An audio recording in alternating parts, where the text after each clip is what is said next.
The enormous refuse tip from Aberfan's coal mine lost its footing on the steep slopes above the village, and a black avalanche slid onto the houses and the school below.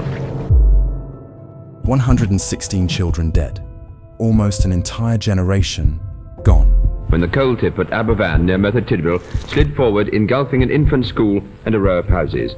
On October 21st, 1966, the small mining village of Aberfan in South Wales was struck by an unimaginable tragedy. A towering coal tip, soaked from relentless rain, collapsed without warning.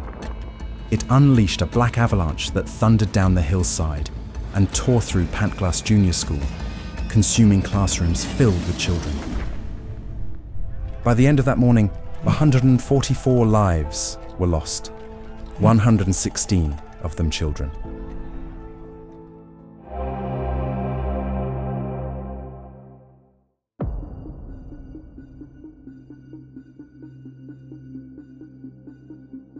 Aberfan was a mining village.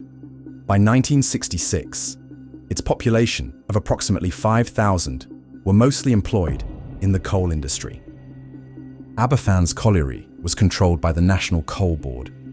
With every ton of coal produced in the village came an unavoidable byproduct: waste. In the 1910s, waste or spoil, as it's also called, began accumulating on the slopes above the village. By 1966, there were 7 spoil tips, with tip 7 being the only active one. Standing 111 feet tall, tip 7 contained 30,000 cubic yards of waste that became dangerous when wet. Reports and local complaints to NCB over the years had repeatedly warned of water saturating the tip, making it unstable.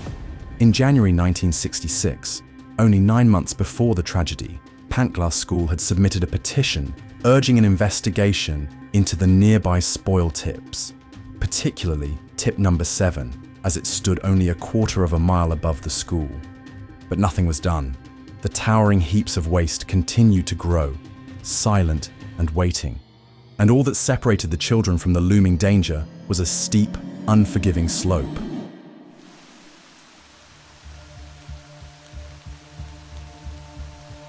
On Friday, 21st October 1966, Aberfan woke, blanketed in a wet fog. For 3 weeks there had been constant rainfall, nearly half of which was in the 3rd week. The hills had become saturated, the streams swollen, and the air heavy with moisture. At the Aberfan colliery, workers arrived at tip number 7 and noticed something alarming. The tip had shifted dramatically overnight, subsiding by about 20 feet. Alarmed, the crew attempted to assess the situation. One worker walked to the colliery to report the slip and returned with the tip's supervisor. After assessing the situation, they decided to halt all work for the day and planned to select a new tipping location the following week. However, no action was taken to secure the tip. 240 children of Pantglas Junior School left their homes that morning for the last day of school before the half-term holidays began at noon.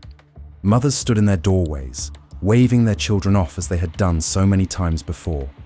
The children's chatter was filled with excitement, discussing plans for the upcoming holiday. For many mothers, this wave, this fleeting goodbye, would be their last. The pupils of Pantglas Junior School arrived and congregated for the morning assembly, singing All Things Bright and Beautiful. After assembly, they then began filing into their classrooms. Nearby, tip 7 had subsided by another 3 meters. At 9:15, the saturated base of tip 7 finally gave way. A mass of coal slurry, over 140,000 cubic yards, broke free, triggering a catastrophic landslide. It was as if the mountain had come alive. There was this roar like a jet engine, and then it just came rushing down. The avalanche was moving up to 21 miles per hour in waves 20-30 feet high. It contained the force of a freight train, flattening everything in its path. At the same time, teachers within Pantglas School, unaware of the devastation heading towards them, had begun taking attendance in class. The black wave first demolished the mountainside farmhouse and cottages. They were obliterated in an instant, leaving no trace and claiming the lives of everyone inside. It then hit the disused canal and railway, fracturing the water main.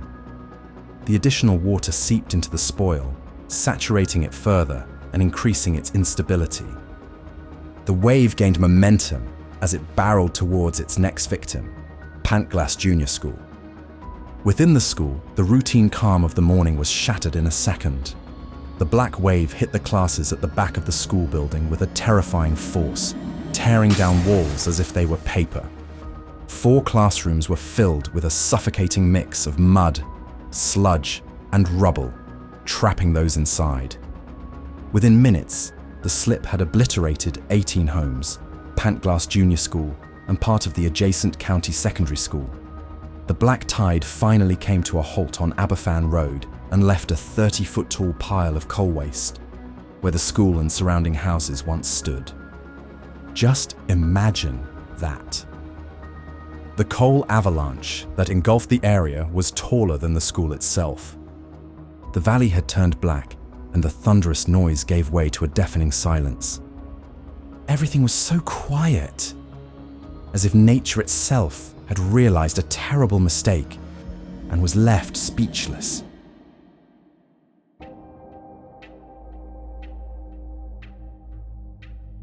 One of the classrooms the avalanche hit was Class 2. 8-year-old Gaynor Madgwick was in the class when disaster struck.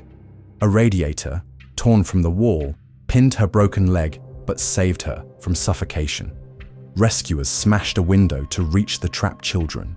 Among them was her grandfather, Stan. After 45 minutes, they freed her, her leg badly broken. Hours later, Gaynor would learn that her brother and sister, who had been in neighboring classrooms, had lost their lives that day. Gerald Kerwin was bowled over as a wave of slurry swept him up against the classroom's back wall. He was trapped, buried up to his chest in waste.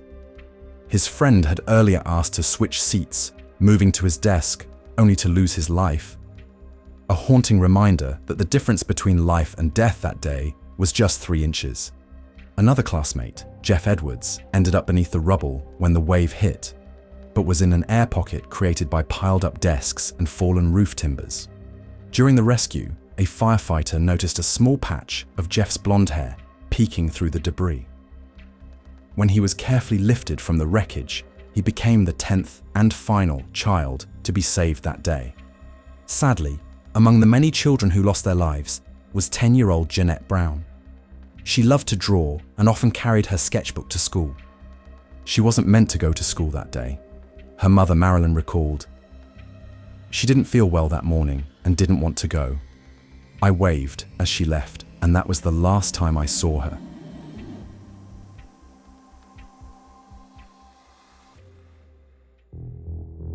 Mr. Howell Williams was one of 4 teachers who survived the disaster, along with Mayor Morgan, Hetty Williams, and Rennie Williams.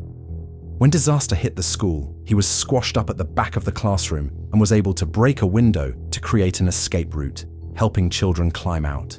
Miss Rennie Williams put a desk against the wall by the classroom window and a chair on top of that, and helped many children escape with her quick thinking.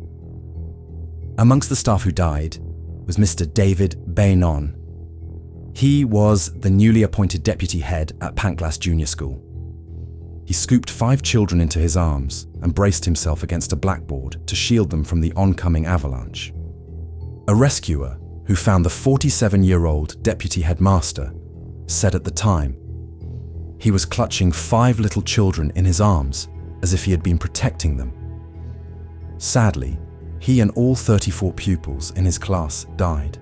Nancy Williams, a dinner lady at Pantglas Junior School, was in the corridor collecting dinner money from 5 children when disaster struck.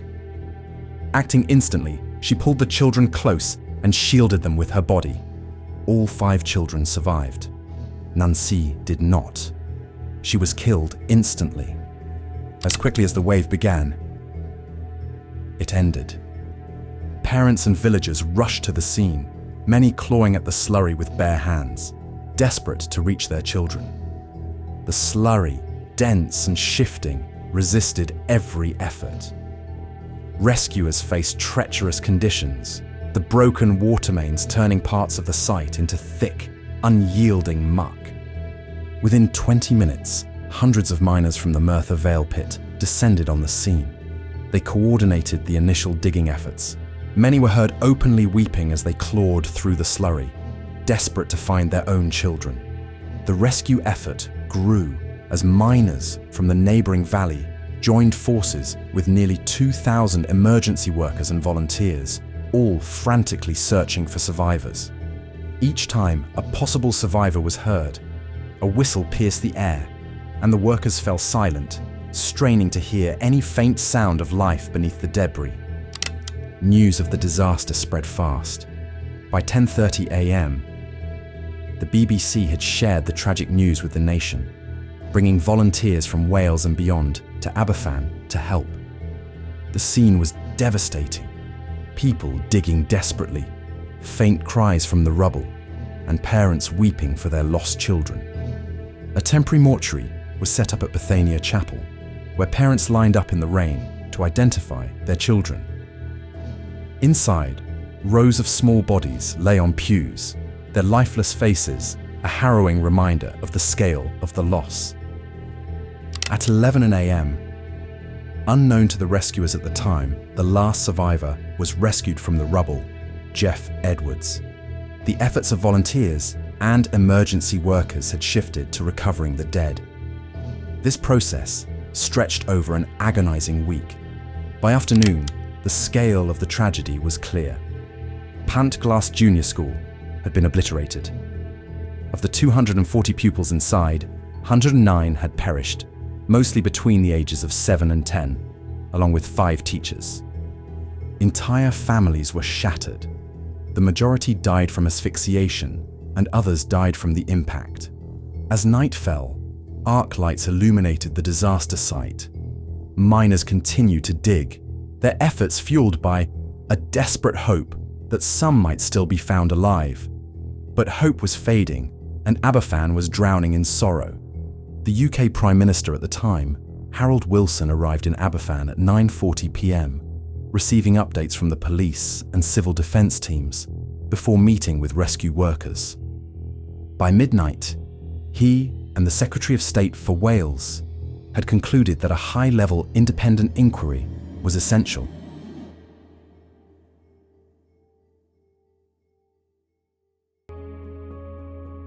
In the days that followed, the final toll revealed the loss of 116 children, along with 5 teachers and 23 residents from farm cottages on the hillside and a row of 18 terrace houses near the school. The victims ranged in age from just 3 months to 82 years old. Funerals began too, culminating in a mass burial on October 27th. 82 victims were laid to rest in a collective grave, watched by thousands who came to pay their respects. Queen Elizabeth II visited Aberfan 8 days after the disaster. However, her visit to the village showed a change in the monarchy's usual reserved attitude. Among the devastation, she seemed visibly emotional. The Netflix series The Crown dramatized the Aberfan disaster and the Queen's response. In the show, the Queen is portrayed grappling with how to approach the tragedy and emphasizes her delayed arrival was one of the greatest regrets of her reign.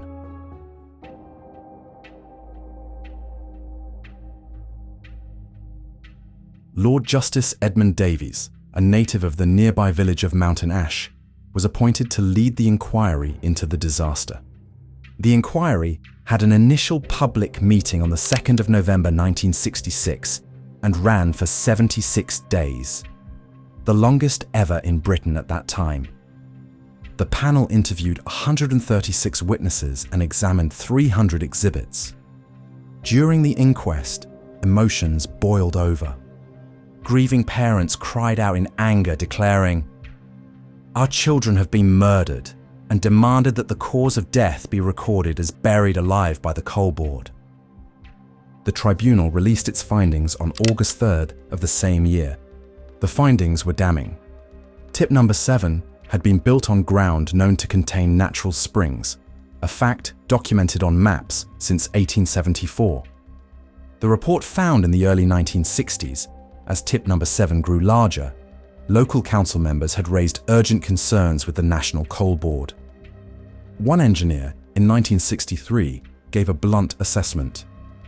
"I regard it as extremely serious, as the slurry is so fluid and the gradient so steep that it could not possibly stay in position in the wintertime or during periods of heavy rain." Despite this, the NCB ignored the warnings and issued veiled threats, hinting that persistent complaints might force the mine's closure, a move that would have crippled the village's livelihood. Even in the face of such damning evidence, the NCB claimed the disaster was an act of God, and Lord Robbins, the NCB's chairman, came under fire for claiming within 2 days of the disaster to a television reporter. It was impossible to know that there was a spring in the heart of this tip, which was turning the center of the mountain into sludge. Denying reports that the tip had shown signs of instability in the years leading up to the collapse. These statements directly contradicted the physical evidence presented to the tribunal. Under relentless and precise questioning during the tribunal, Lord Robbins finally admitted the NCB's responsibility. The tribunal's findings left no doubt about the National Coal Board's failures. They emphasized that building a spoil tip on an existing slope demanded extra care, including thorough site investigations. Yet, the NCB neglected these crucial steps. The site was neither properly assessed nor prepared. The tips were expanded recklessly, with new ones built over areas of previous collapse, and their management was irresponsible at every level. Based on this evidence, the tribunal concluded that the sole party responsible for the tragedy was the National Coal Board and accused them of ignorance, ineptitude, and a disregard for safety. Despite the damning evidence, no one was held criminally accountable, nor was anyone fired or fined. Shockingly, Lord Robbins went on to maintain a prominent political career, eventually leading a review of public health and safety practices for the British government.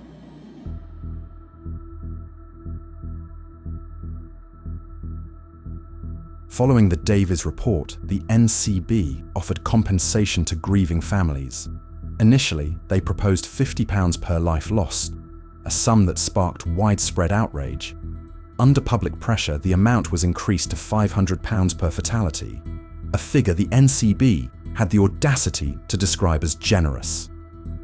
The Aberfan Disaster Memorial Fund, ADMF, was created on the day of the tragedy, drawing global sympathy and raising £1,750,000, equivalent to £20 million today.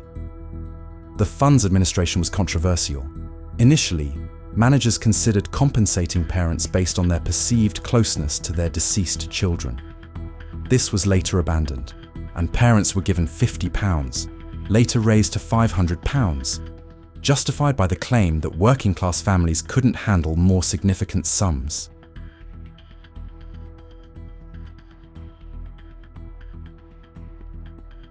The Aberfan disaster forced changes in the way coal waste was managed in Britain. The Mines and Quarries Tips Act of 1969 introduced stricter regulations to prevent similar tragedies, but for the people of Aberfan, the scars remained.